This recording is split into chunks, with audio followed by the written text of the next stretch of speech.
listening to She Rises, a podcast dedicated to women who are ready to stop settling and start living their lives by design. If you're ready to talk about the stuff that weighs you down and get practical advice on everything from your health, body image, spirituality, relationships, and personal growth, then you're in the right place. Hello, I'm Giovanna Capoza, your host, master coach, spiritual teacher, and mind-body expert, and I'm on a mission to unsettle women all over the world. Are you ready to rise?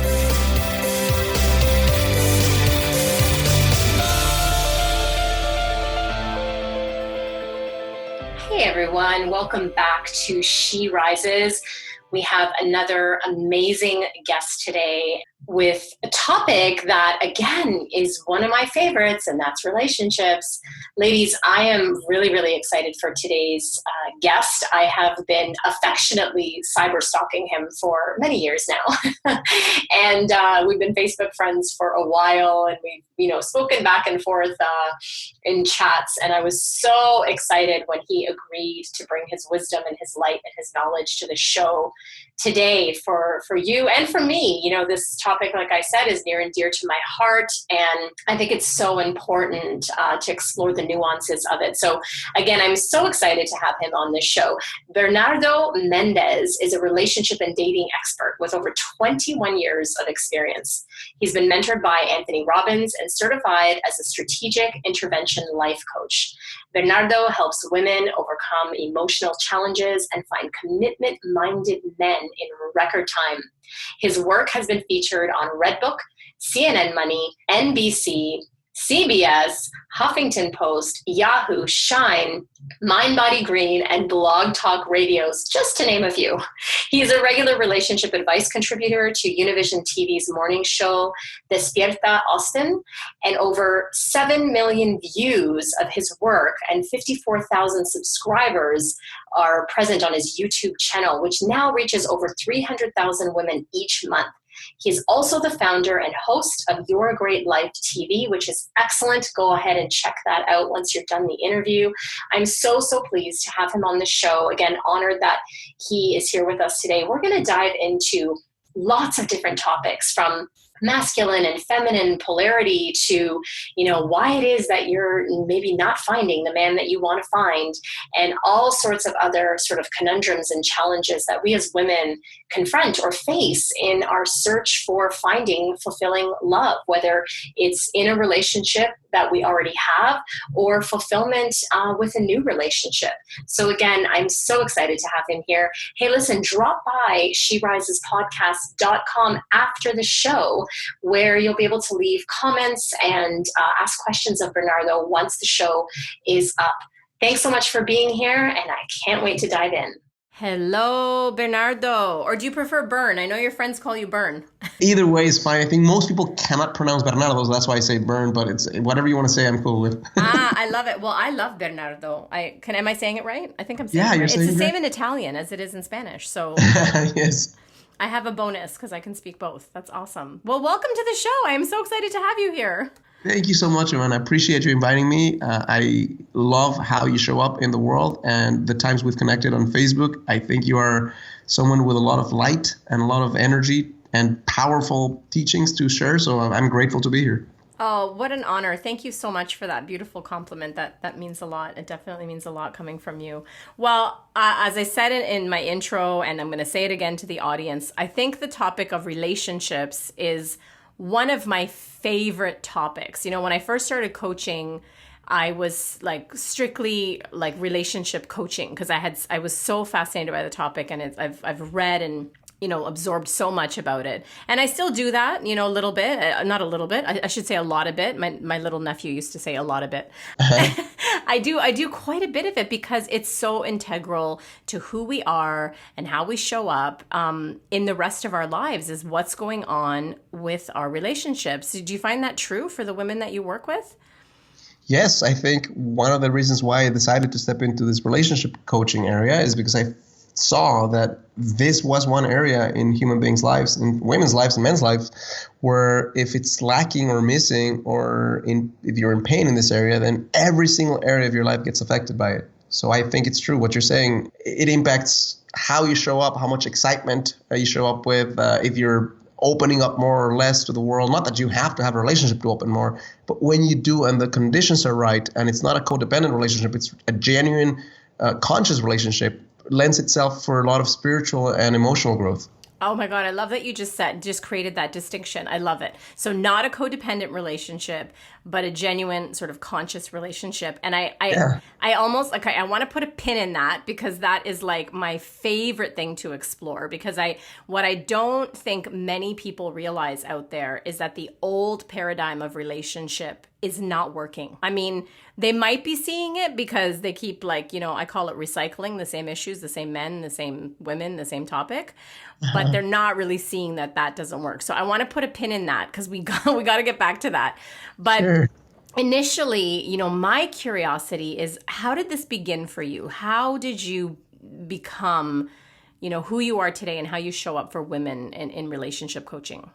It started way back when, I think. But I think most people who start in terms of sharing something that's from their heart, for me, it started with pain. And it started back when I was 17 years of age. I was very depressed and I didn't know how to change the way I felt. And I tried a few different avenues and none of them were changing. When I finally found something that was powerful for me and I felt a big difference in the way I was showing up in the world and the way I felt, my next big aha moment was, how can I share this with people in a way that's meaningful? So my first attempt was going back to sharing this with my closest friends. And when I saw results in them, I said, how can I expand on that? And I just started deepening that. I went to people who were having friends of my friends that I didn't know who were having really tough challenges. And then suicidal people and juvenile delinquents. And just after doing this for a long, long time, I understood a couple of things. One, that for me, working with women is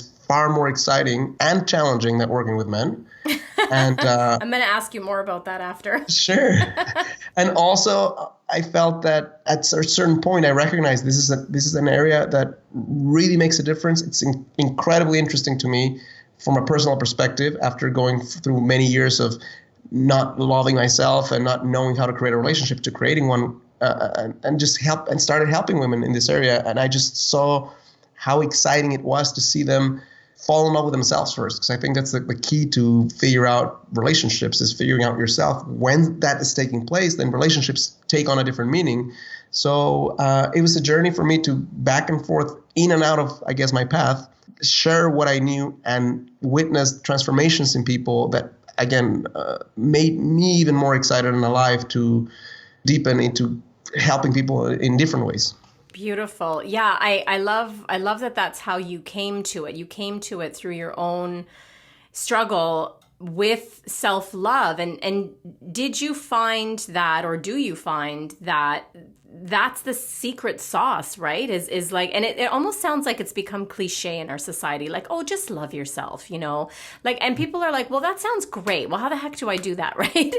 Yes. But for you and for so many people that have come out of depression or anxiety or these like deep kind of, rooted places of like emotional torment and torture, there is that element of bringing the love back in. So tell us a little bit about how you see that kind of manifest with your clients, the women that you work with in particular, and how it relates to how they show up with relationship.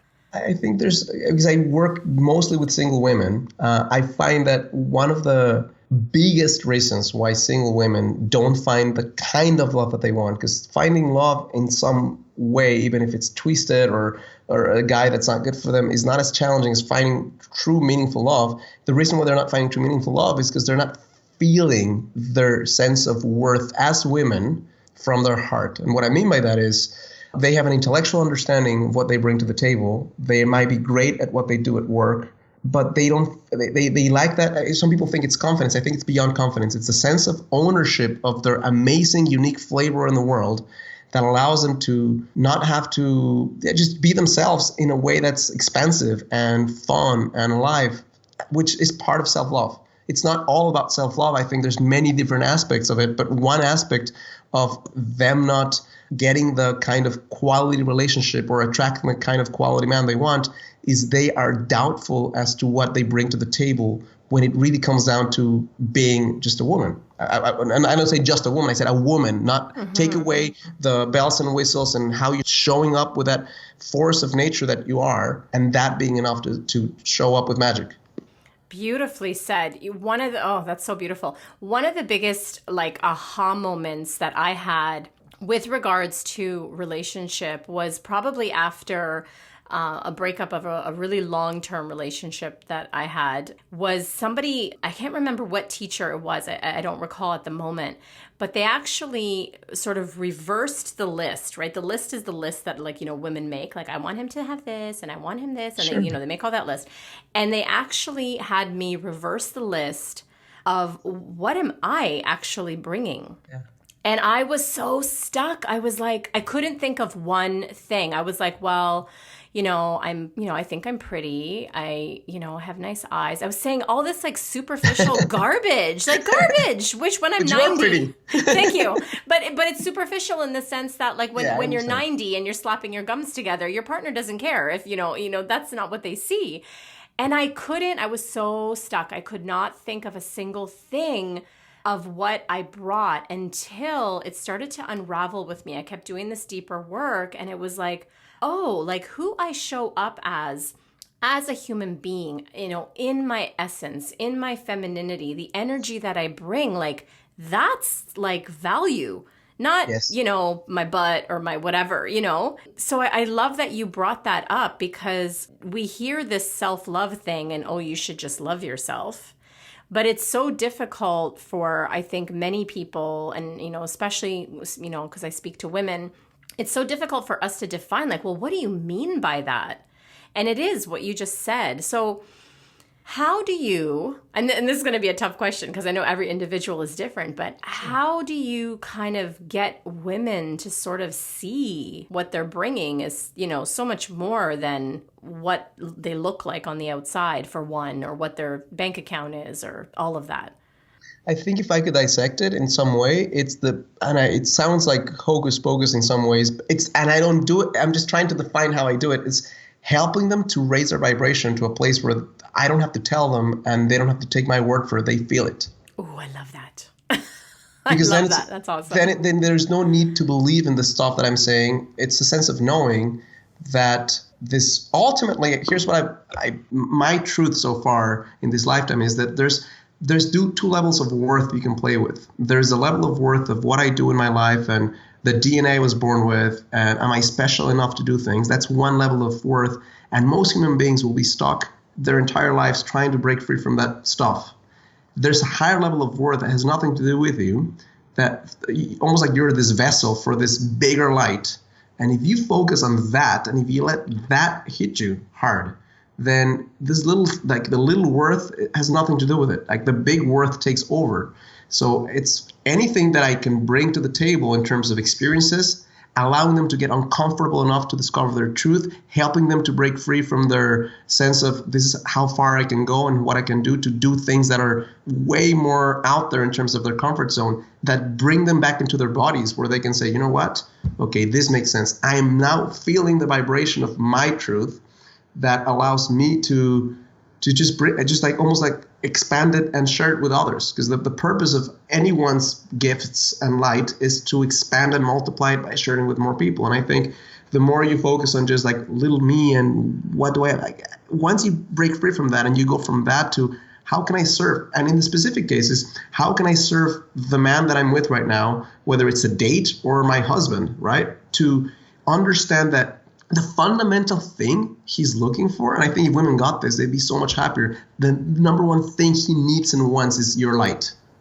And I think women spend so much time figuring out how to get all this other superfluous crap that has nothing to do with their inner light. And once you bring that in, not that's the only thing, but that's the most fundamental energy that he needs from you. And if you step into that place, then he's going to be a happy guy. Oh my gosh, I love it. Like I'm doing like somersaults inside. I love this topic. And I hear you too, because it's so difficult. And I just realized I asked you such a difficult question. It's so difficult to define like what's the process? What do you do? Right. Cause everybody wants a how-to. Give me the 5 ways you do it, or give me the list of 10 ways you do it. But it is essentially, it's so overly simplified, but it is the answer. It's going from, your worth with a W, which might include your net worth or the size of your butt or, Yes. whether or not you have wrinkles or don't have wrinkles, from that little W worth to your big W worth, right? The big W Yes. worth is the essence of who you are as a like divine being here. And we don't get that. And sometimes it's exercises and challenges and work. Sometimes it's holding the space where I see someone for the truth of who they are, and they can allow themselves after that experience to see themselves the same way. Yes, absolutely. One of the biggest gifts, again, I'm going back to my own coaching that I've had for myself, is that, when someone can hold you in the light, right? With a big L, when they hold you in the light of who you are and they see through all your bullshit stories and all the stuff that, you try to say to yourself to convince yourself that you're not good enough or you're not this or you're not that. When someone is consistently, like in my case, it was a coach. It sounds exactly what you do with your clients. When they consistently hold you in that and they see you beyond all of that, eventually you're like, oh, okay. Like you start to believe it for yourself, right? Yes, exactly. There's a moment where the old you that was getting your needs met in ways that were being met but unfulfilling, it's a higher level of fulfillment, so you don't have the need to go back to the old ways if the new ways still meet your needs. I think the big problem with people trying to change anything is they just go from, here's what I have right now. It's a negative behavior and it's not getting me anywhere, but inside, if I'm really honest with myself, it's meeting a lot of my needs. And they go from that to this new thing that doesn't fit their needs, and it's almost like they have this void to fill. But if the new way of doing things is more fulfilling intrinsically than the old ways, then even if it's a challenge, it's like if you haven't eaten anything and somebody comes up with a fast food hamburger, I mean, you might eat the cardboard that it's on if you haven't eaten anything in 2 weeks. But if you go to your favorite restaurant and they bring that same crappy hamburger and they show it to you, then you're going to say, no, thanks, I'm satisfied. And that's kind of what this is about. It's showing women a way to meet their needs in a way that gets them what they want, but it's also more fulfilling long term. Mm-hmm. I love that. I love that you brought that in. And I call that, and I got this term from a book whose author, I cannot remember right now. So if you're listening and you hear this and it's yours, no, take it. It's fine. Let me know. But write me and tell me that it's your quote. But I loved it. It was called Void Summoning. And void summoning literally means that you end up summoning a partner from your void, from your empty spaces. And I love that you just said what you said, because if we learn to, self-love, self-care, whatever you want to call it, but if we learn to fill that emptiness in ourselves or through, our faith or through our spiritual practices or through coaching or whatever, but if we learn that, you're right, we don't have to take the first crappy hamburger that we're presented. We can say, actually, I'm good. Like, I'm going to wait for, the steak dinner, or if you're vegan, the veggie burger. I love that you framed it that way. One of the things that I caught that you said earlier was that what a man really wants is for you to be the light of who you are, like to bring your light. And I absolutely love that you brought that in, because I think where a lot of women get stuck, and I'm including myself in this from my past history. I always say I have a PhD for knowing how to screw it up. But my past history has been, for whatever reason, I summoned in the past men or relationships where I felt, they never put this criteria on me, but I felt that I had to dim my light, or I had to be like, not so loud, not so much myself, not, just tone it down a little bit. And I did what a lot of women do. What I see a lot of women do is I start to mold to what I think that they want me to be. And that's like guaranteed, setting yourself up for failure. So I wonder if you could speak to that a little bit. I think the way you start a relationship is how it's going to continue to sustain. So if you start a relationship with falsehood, like I am this limited version of myself so that I don't make you uncomfortable in your own lack of masculinity or small fractured ego, so I'm going to be a small version of me. And then one day, as you usually will, you get tired of that and you start showing up with your true self. The guy's going to freak out. He's not going to know where it came from. He's going to think that you're being crazy when in reality you're just being yourself and you've been pretending not to be yourself. So part of the reason why I think, the way I look at this, there's two ways to enter a relationship. One is I am full and I want to expand on my fullness.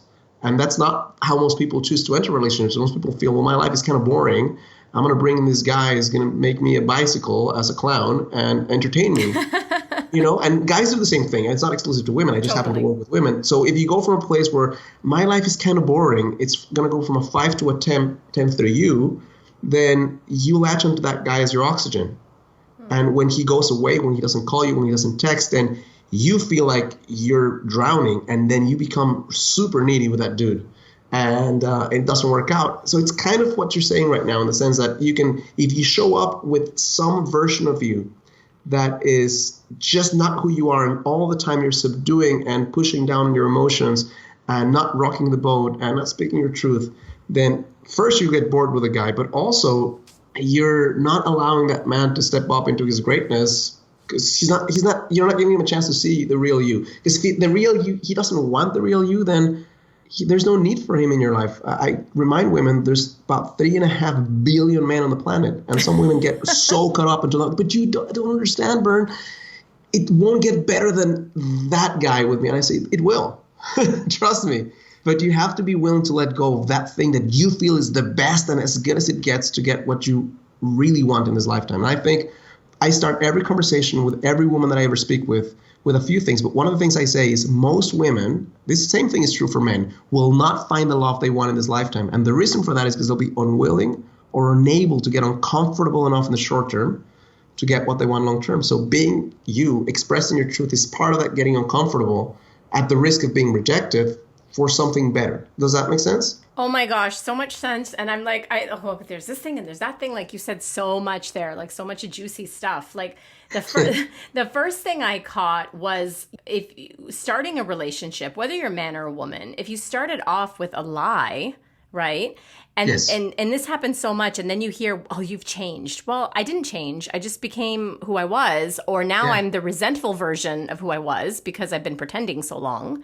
Exactly. So there was that piece. But then inside of that piece is that I find this for myself in, the clients I work with, and even from my own personal experience, is who are you? Like sometimes women don't even know, because they've been playing this people pleasing or let me be what you want game for so long that they don't even know who they are.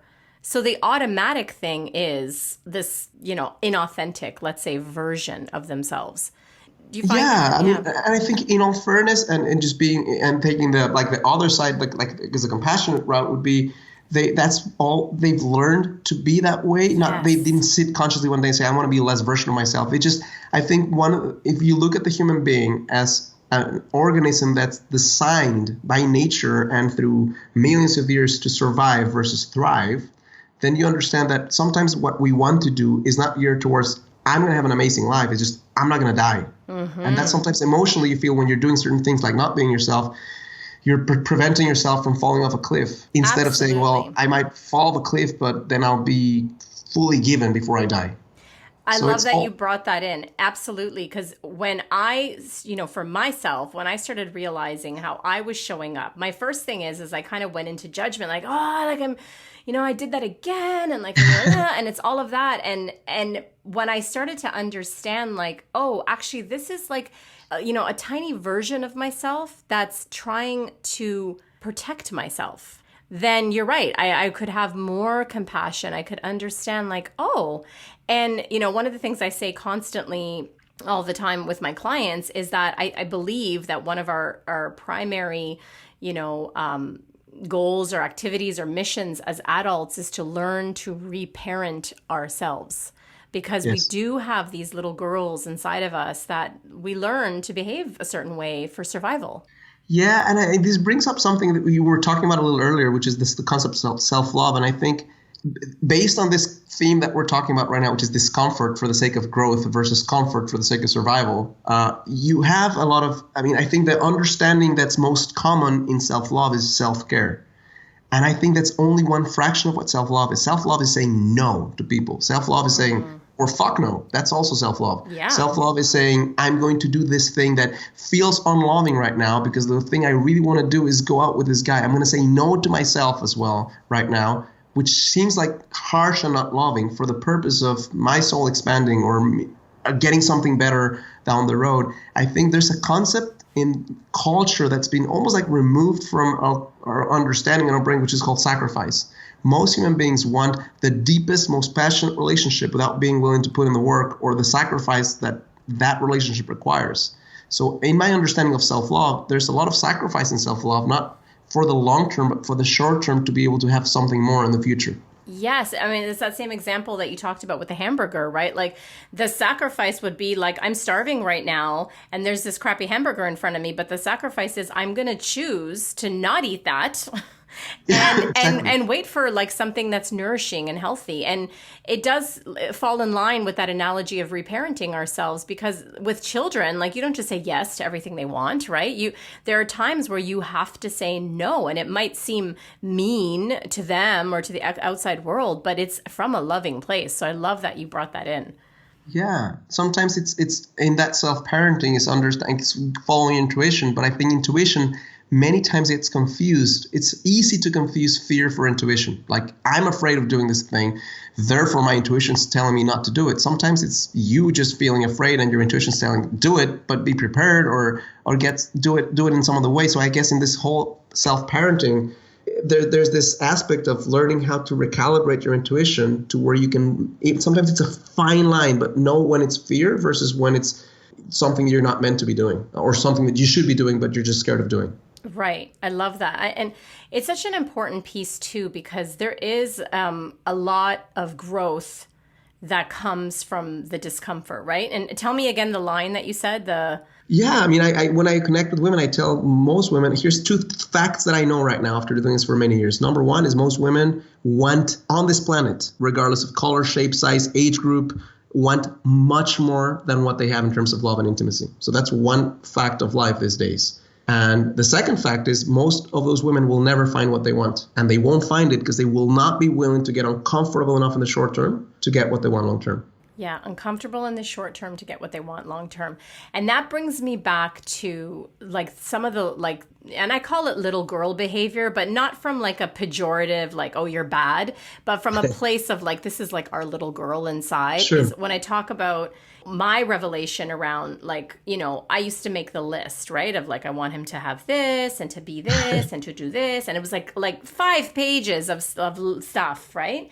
And there's nothing necessarily wrong with getting clear what you desire. But what I was not doing was, number one, asking myself the question, well, am I willing to show up that way? Like, if I'm expecting this of him, am I willing to also show up this way? Like, the concept of, you know, of feeling some equality, like, am I able to work on these things so that I'm being this? And it is this place that we kind of get stuck with, like, I want the outside to be this and fulfill this and give me this, without looking at, you know, what am I going to bring? Am I willing to make, like you said, the short-term sacrifices, like when it gets sticky in the relationship, that it's not just a lot of finger pointing and it's him, but like what's happening with me and taking that personal responsibility. Can you speak to that a little bit? Yeah, I think that there's a part inside everyone. You call it the little girl. I'll say there's the little boy inside every man as well. Absolutely, absolutely. Yeah, but I think, I mean, as it's to the last part you said, that I think it's the easiest thing when a relationship gets hard is to say, we're in this cycle, in this culture that recycles relationships. It's like swiping left and right, and you know, so it's easy, I guess. The easiest thing to do is to just give up or not be willing to go past the threshold of pain. And there's also that artistry in discovering, is this healthy pain that all relationships go through, or is this a codependent and messed up pain that has nothing to do with the growth of relationships? It's just me falling addicted to this intensity that gets generated by the way this guy shows up or the way I show up with this man. So I think there's, and I think I got caught up with the last part. So maybe you need to refresh my mind on the first part. But I think on the last part that you mentioned right now, I think it's difficult sometimes to stay the course and step into the sacrifice and look at yourself and figure out, okay, if I want a guy who has these qualities, what's the vibrational equivalent, because it's not some of the qualities are the same, some of the qualities are reciprocal qualities. You want a guy who's in his masculine, you need to be in your feminine, right? Right. So it's figuring out, what do I want? And I think most women have that list. Who must I be? How can I step into it like yesterday? How can I step into it right now? And how can I create fulfillment and light and excitement and joy every part of the process? Not fall into the idea that when I get this, life will be magical. It will only be as magical as it is right now. You will only expand on the magic that you have right now. And I think that's a mistake men and women make. Think that it's going to change. It's like right now, it's a gray day, and when the guy comes, it will be sunshines and rainbows, and it's not true. Oh, that's perfect. Oh, that's a perfect answer. You addressed all of that. I like to always say that, the guy, for women, and for men, reverse it, right? But the guy is the icing on the cake. He's not the cake. Exactly. Like you're the cake. He's the icing on the cake. Exactly. And I think a lot of women make the mistake of saying, well, I'm kind of hungry right now. He's going to provide with half the meal. And in some ways, I guess you can expand in a relationship in ways that you cannot on your own. I totally get that. I think a relationship is a spiritual playground to expand on yourself only when you have something powerful to begin with. Because if you start from lack, then it creates, most relationships, I'd say, these days are based on that false premise that you complete me crap. And it's not true. Yeah, the biggest lie of cinematic history is that. Yes, it's a cool movie, but it's such a bad line. I think people buy into that kind of stuff. Yeah, this is a perfect segue for what we kind of pinned right at the beginning, because we got juicy right away.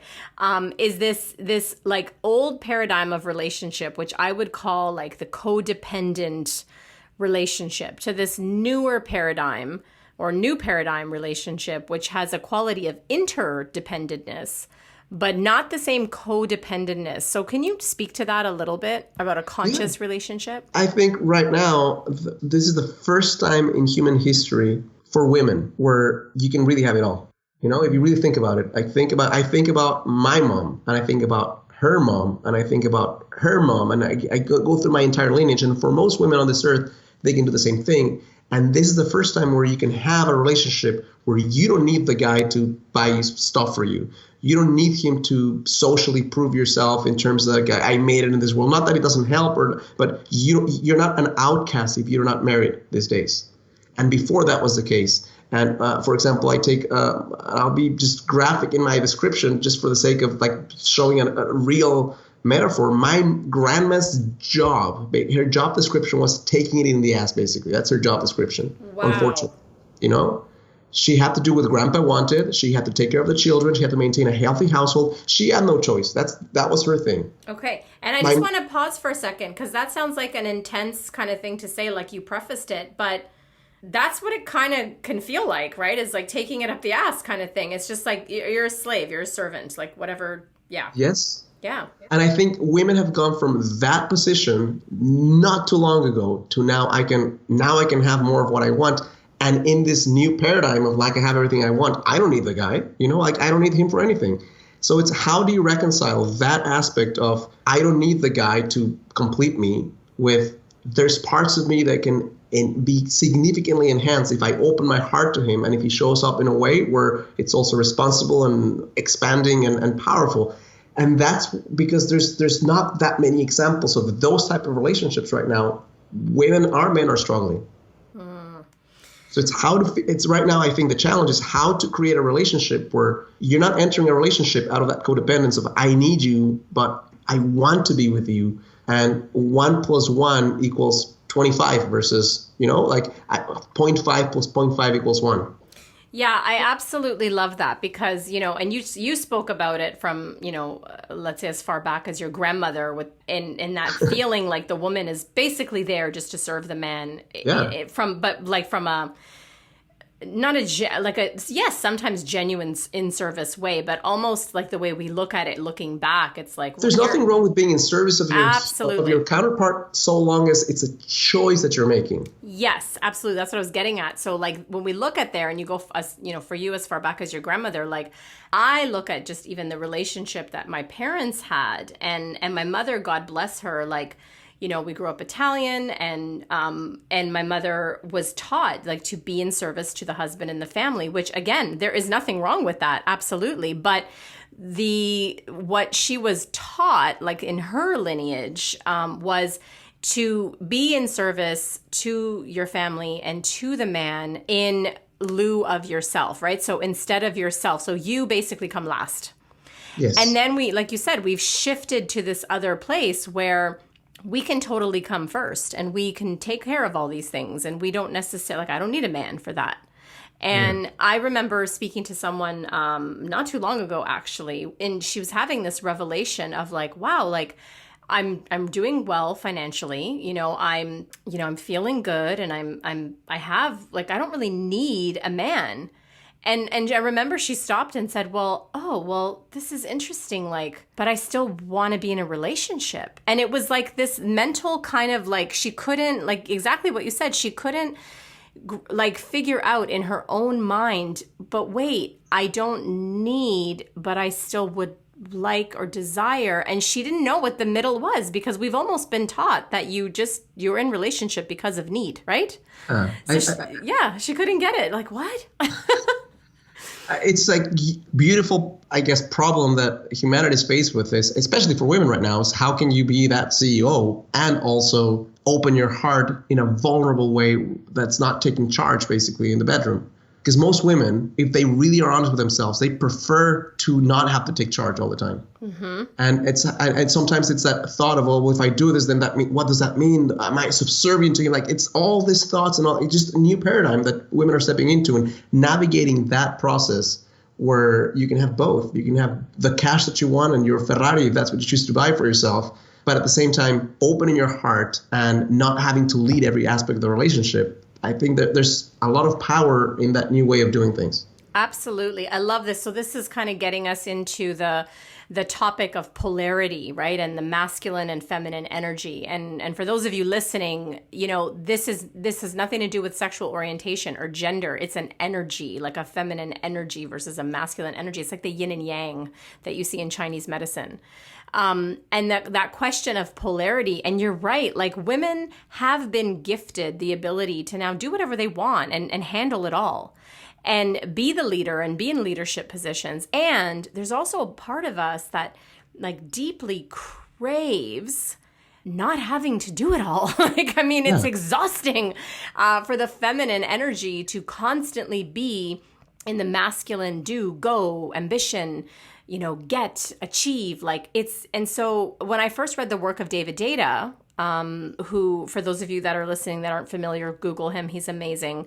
And that question of polarity, and it was such a revelation for me to know that, it's actually okay. I can give myself permission as a woman who's achieving things in the world to actually want to be taken care of somehow. Like at first that was like a dirty word. Like I'm a feminist, so that's like a dirty word. Like don't say that. Yes. Can you speak to that a little bit and how you see that play out? I think there's so much beyond David. There's so much talk about feminine and masculine, and sometimes there's almost to the point of discussing it too much. I think at the most basic level, every human being has that innate core essence that they are born with. And for women, most women, it's a feminine essence. Now, due to the need to survive, to the need to protect themselves from men many times, on a world that was created by men for men, women have grown over-exercise their muscles, basically, in terms of masculine energy, which is not bad. I think men have feminine energy and masculine energy. Women have feminine and masculine energy. The problem becomes within a relationship where that polarity, where the masculine and the feminine coexist, right?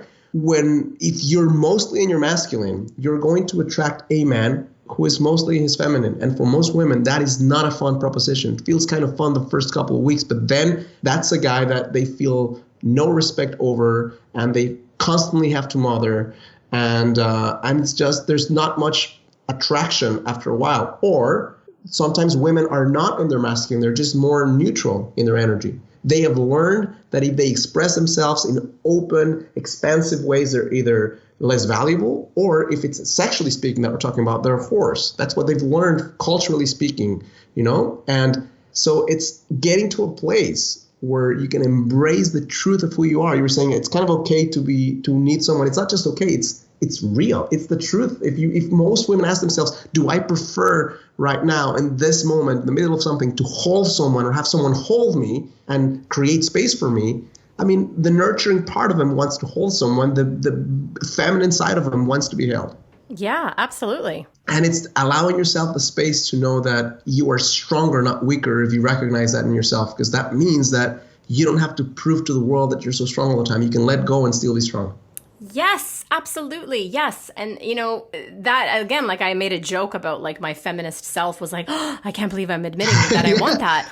But I mean, and to speak to feminism, I mean, it brought us to amazing heights and places as women. And I think there was a detrimental side where we went way off the scales to the other side. It's just that it's incomplete. There's something missing from that. That's all. Yeah, absolutely. And I also love too that you brought in that the masculine is not bad. Like, I mean, I have a lot of women that I work with where they're like, when they're first learning these concepts and they're kind of just learning to exercise these muscles, they're like, oh my God, like I was like too in my masculine. I'm like, there's nothing wrong with, there's nothing wrong with it. It's just, it's the yin and the yang. Like it is that like swimming or dancing between the two. And if your feminine essence is, or if your essence rather is mainly feminine or more comfortable there as a woman, then you will get exhausted being too much in the opposite. And this attraction in relationships and what you will attract is another huge thing that when I, go into that with women, they're like, what?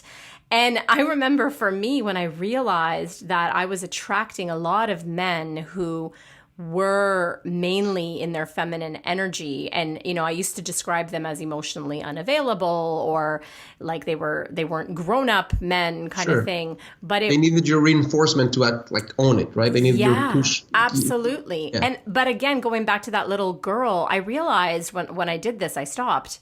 I realized that, that was that little part of me that actually was scared of the masculine, like because I saw maybe, a not healthy example of masculine energy that I was afraid of it. So then, my way of taking my power was to reverse that. And when I started to bring in men that were in their like healthy masculine, I was just like, whoa, like, wow, like the man was like, I was like, wow, that's a grown up, like it was such a revelation. So yeah, if you could speak to the healthy versus unhealthy aspects of both, that I think would be really helpful. I think you make a great point. I think there is that masculine, just pure masculine macho alpha that most women at some point would think, well, I want that. And that's not necessarily what they want, because if there's no feminine inside of them, there's no empathy, there's no quality of recognizing and opening their hearts in a way that contains feeling, because the masculine in its truest essence would be absence of feeling and just pure consciousness, right? If you don't have someone who is open to having that empathy and that kindness and that compassion, which are very feminine qualities, then it's a painful relationship because you don't feel truly seen or heard. Yes. So the healthy masculine would be the ability to stand in his truth and follow his purpose and know what he wants and say no to you when he needs to and listen to you when he needs to, but still have that sense of feeling running through his veins where it's not just his way or the highway in a Neanderthal way, because that would be like the masculine of the of the past, which is not what women wanted. Women were not fulfilled in that specific part because they felt not heard, not seen. So it's that. And in terms of feminine, like there's the feminine that can feel and be flowing and full of ecstasy and joy in life without some of the masculine. It's like, what's the point? Like, you get nowhere. You don't get anything accomplished. You don't have, it's like, if you want to start a business, you can't do it because everything's 200 ideas and none of them is an idea that really resonates. All of them are the same thing. So it's being, for the feminine, I guess, would be the healthy would be where you're able to stand in your truth and open more and more, at the same time recognize when you need to use not just the feeling world and the expansion of being, but just thinking and taking action and putting some discipline in what you're doing. If you combine both, then I think it's powerful. If you just stay in one of them, it becomes unsustainable. Absolutely. That was a perfect way of describing that, because I think that, you know, we hear these concepts and, you know, we say, well, like, what do you mean? Like, what does that look like? I think that was perfect the way you laid it out. Like, you don't want that, like, and women, we crave like that masculine kind of powerful thing, but let's say the unhealthy, or let's call it maybe the unbalanced part of that is that like macho, you know, man who's, you know, not sensitive, or not like, I mean, he can't hold you, and he's not vulnerable with himself or you. And we've seen so many examples of that. Again, we go to the far side of that, where maybe the man is too in his feminine.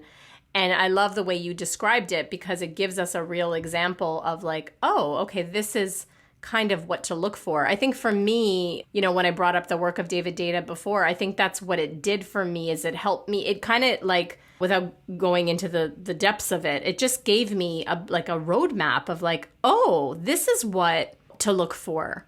For women, I think, Giovanna, one easier way to identify it is you connect to a guy who's in his masculine. Is he in his masculine for his own self-interests, or is he there to serve others, including you? Oh, say more about that. Yeah, I think you'll find guys who own their shit and they know what they want, but they're very greedy in that they want something in for themselves first and foremost. And there's going to be men who do all that stuff. Yes, they get to enjoy it, but mostly step on it from a place of service. It's what can I bring into this world? What's my legacy? What's my gift to you? A man ultimately who's in his masculine will feel far happier to serve you than to be served. It makes him feel more congruent, makes him feel more like a man. There's years and years of DNA of protecting and serving that help him to feel this is the right thing to do. So when you connect to a guy, as you evaluate who he's showing up as, it's how generous is he? Is he coming from a true place of service? I think men will feel more pleasure from you experiencing pleasure than them experiencing pleasure. Oh, that's so good. And, you know, what immediately popped into my head is this new masculine pseudo-spiritual man. That's what came into my head, is that, you know, and they're trying, like, no offense to them. They're trying, but they're like still in that self-serving, and they look good. Like this is what would happen to me, is like, wow, like, you know, the packaging looks really good on the outside. Like, he's in his masculine and he's spiritual. So he has that sensitive side. And you know, that's, you know, seems like great. And then I would get into the relationship and these qualities, these narcissistic qualities of like, you know, me, and it's about me. But the packaging looked great. So that's what you just reminded me of when you use that example. Yeah. Yeah, and I think the more you shine up as the light, the more he feels that fuel, where it's more effortless for him to show up and be of service to you. Mm-hmm. So that's the counterbalance. Sometimes women think, well, but he paid for my dinner, now I have to. No, that's what he did. You show up and be happy, and it's equally or even more what you're doing right now. Even though it's not cash based, even though it's not, you measure it in different ways than just the practical aspect of doing things. And that coming back to you being the light, him showing up and serving that light. He gets a lot of it. It's not just selfless. It's selfish as well. He feels amazing to be able to service that. He feels fuel for his life from that as well.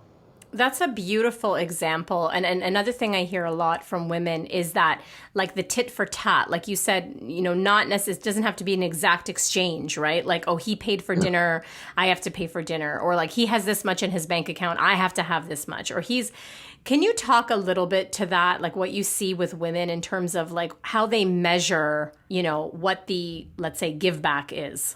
I think what I just recently saw the last Amy Schumer Netflix special. If you haven't seen it, I highly recommend it. The last part, she's much more, I don't know, direct and specific. She directs it to sex, basically. But she almost like creates this extreme example where women are basically looking at their underarms and figuring, and the guy just wants to fuck, basically, you know. Yeah. So that's an extreme example. But like, women judge themselves in so many hard ways. The guy wants to connect with you. He wants to connect with you. It doesn't matter. Those 5 extra pounds don't matter. Not that you don't want to. Doesn't matter. The career promotion hasn't arrived. He doesn't give a crap about that. He wants to feel more alive. That's all he really wants at his core.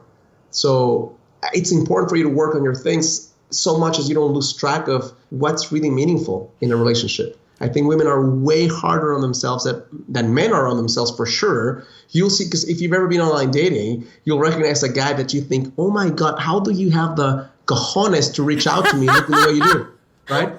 And they are unfazed. They think they have a chance. That is such a good point. I love that.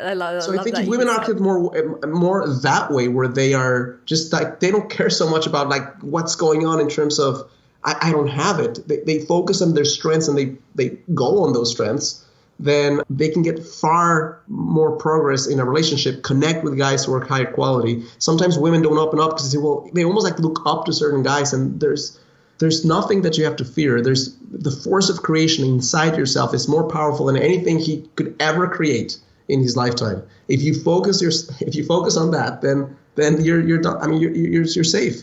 You know, there was one thing you said in there. Thank you for sharing that. The passion in you. I mean, I can hear it this whole conversation, but especially the passion came out when you said, men want to feel alive.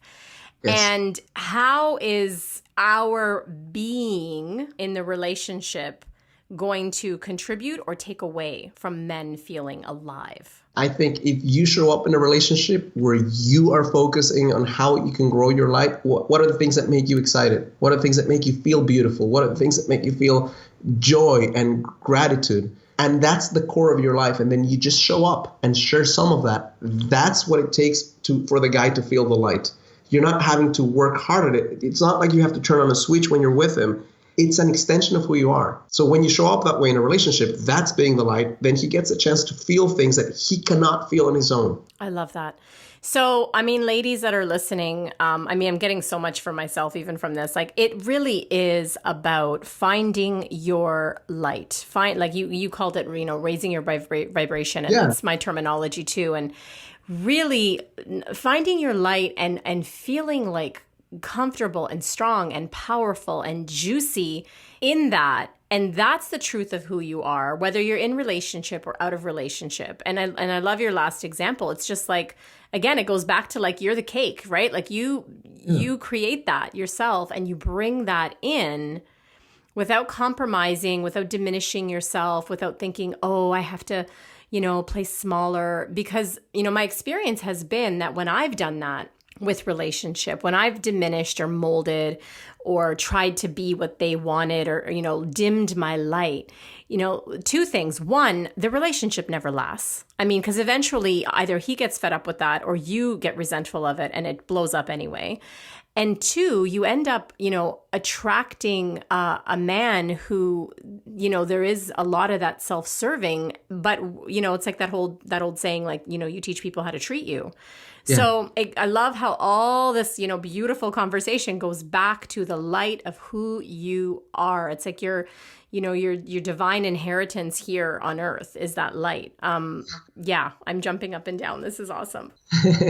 Yeah, beautiful.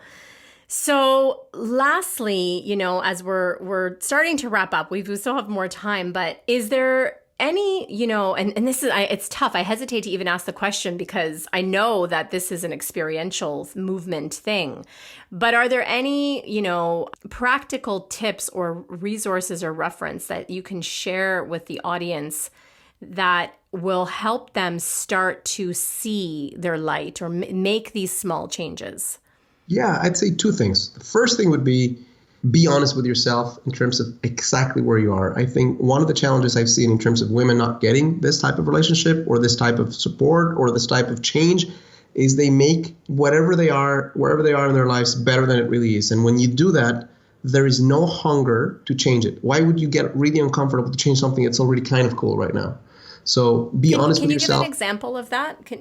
Sometimes I ask women, how happy are you with your life right now? So I'm pretty happy. And then I say, well, rate it. 0, you want to die, and 10, there's light coming out of your eyes. 5, well, that's not happy to me, right? But they don't see it that way. They don't get to the truth of the honesty of even ranking it to the point where they say, you know what? Yeah, I'm bullshitting myself. I say I'm happy when I'm not that happy. And why do you think we do that? Like, why do you think that we do that? It's not just women. I just happen to work with them. Men do this as well. Why? Because it's comfortable. Your nervous system will take you to comfort, not to thriving. And that's what feels comfortable. Because to recognize that you're not happy means that you have to do something about it. So as long as you don't recognize it, you don't have to change. You can stay in your miserable pain a little longer. Yeah, absolutely. So that's the first one will be that. The second one will be find a way to increase your life by doing anything that you feel true excitement doing. Singing, dancing, anything that you feel my heart sings, not literally singing, but sings of joy whenever I practice this or whenever I step into it. Do more of that. I think sometimes people go, I don't know, a year, 2 years without giving themselves 10 minutes of pure joy. So do more of the things that bring your life. The third thing I'll say, and this is not in any way a sales thing, is like get support. Like I connect with women sometimes who've been doing at this and the yoga class and the book and the video and all that stuff for years until I finally said, you know what? There might be a better way. There is nothing I can share with anyone right here that will be substitute for centered human being who's honest and holds space for someone to create change. Mentorship is the highest and quickest form of change I know.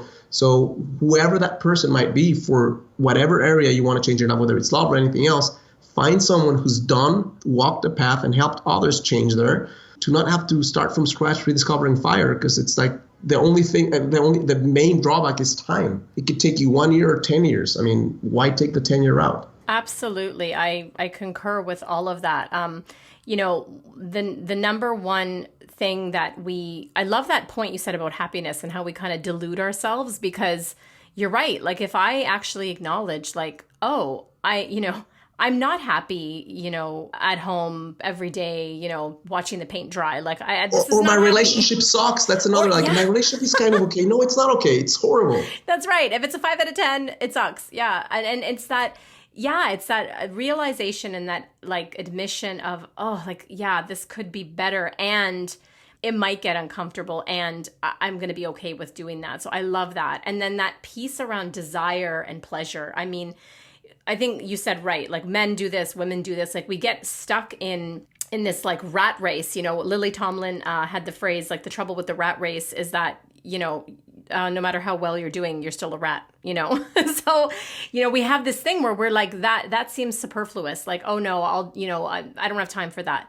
But actually bringing that joy back, like, for me, I had to sit down with myself and take that same honest assessment. Like, how happy am I right now? Like I've been caught up with work and caught up with this and, no, there's things that I used to do that brought me joy. So it's like, bam, back at the salsa lessons, like I'm going to do this, I'm going to do that. That raises your vibration and puts you, especially as a woman, with dancing or any kind of movement stuff, like it brings you back into sort of your juiciness as a woman.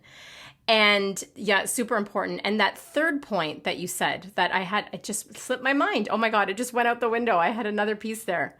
What was your third point again about the... get help. I mean, get mentorship. Yes, find someone who's guided people to do this. I mean, and here's my truth is I do this for myself. I mean, last year, I think I invested like $60,000 on myself. This year, I'm doing about the same. Why? Because it works. I mean, I'm not, so I think that sometimes some people ask you, well, what do you recommend? I recommend getting help. Absolutely. And thank you for reminding me, because I had such a point about that, was like my entire life. I mean, I started having, spiritual mentors or relationship mentors or mentors of all kinds from when I was 19. I've started very young like you, and it's such an important piece, because when you hit the roadblock or when you hit the question mark or when you hit the difficult piece, right, that uncomfortable piece that we want to run away from, your mentor, your coach, your guide, whoever, whatever you want to call it, is going to be there, sometimes to hold your hand through it, but sometimes to kick your butt through it too. Kick your ass, yeah. Yeah, because we need to kick your ass. It's like you saying, going to the gym and saying, I think I want my ass to be super strong. I'm going to do a couple of squats. And then you have a coach who says, you know what, you're going to do 150 squats, plus these are things you cannot eat, and these are other things you can do, lunges as well. So you sometimes do things that you would have never done and get pushed in ways that you would have been much kinder with yourself. But then when you do basically wear those jeans and you have the ass of steel, then it's worth it. Yeah, Absolutely. And, I love that you brought in, how much you invested in yourself. And I'm going to say, without knowing the details, also invested in your relationship last year, because there's no arrival point. Like for people that are like, listening and thinking like, okay, I'm gonna, arrive at this place and everything is gonna be great and it's done. I don't have to work on my marriage anymore, or I don't have to work on myself anymore. Like it doesn't work that way, like. That's true. Yeah. I mean, I've been married for almost 18 years and I can tell you that there's so many ups and downs in this process. And you just have to, it's a daily decision to commit. It's a daily decision to work on things. It's a decision to come up with fresh new ways of being and experiencing and having fun and being playful and sacrificing and saying no to things that you may want to say yes to. But ultimately, you come to a place where you say it's worth it, And I think each person needs to evaluate in their own life if what they're doing and how they're going about the relationship is fulfilling at the deepest level. If I guess the sacrifice is worth it or not. And if it's not, then it's time to change it. Yeah, I love it. Oh my gosh. I love this conversation. I could literally talk to you for another 3 hours. Same here, Joanne. This is so great. It is, you guys, I said it at the beginning, but I'm going to say it again. It's my favorite topic to speak about, because I think essentially as human beings here, our relationship to everything, our relationship to ourselves, our relationships to spirit or God, our relationships with other people, this is it. This is our holy playing field. This is our classroom. And that's why I love this topic. The way you touch people is the only thing you take with you. Yes. Oh, I love that. The way you touch people is the only thing you take with you. I love that. What a perfect way to end this. I love it. Bernardo, I'm going to call you Bernardo because I like saying it. But Bern to your friends and other people, thank you so much for being on this show. I absolutely loved having you and hearing everything that you had to say. Thank you so much, Joanna, for your amazing questions and for this conversation. So much fun connecting with you. I really appreciate how you showed up here as well. Oh, ditto. I love it. Thanks for being on this show. And thank you for everyone that has listened today. And don't forget, you can leave any comments or questions in the comments that will be on the show notes on sherisespodcast.com. You can go there to find anything we've mentioned on the show today, as well as Bernardo's website, yourgreatlifetv.com, and a little bit more about him. I loved having you here. Come back next week where we're going to have another amazing guest on the show to help you rise in your life. Thanks, everyone. God bless.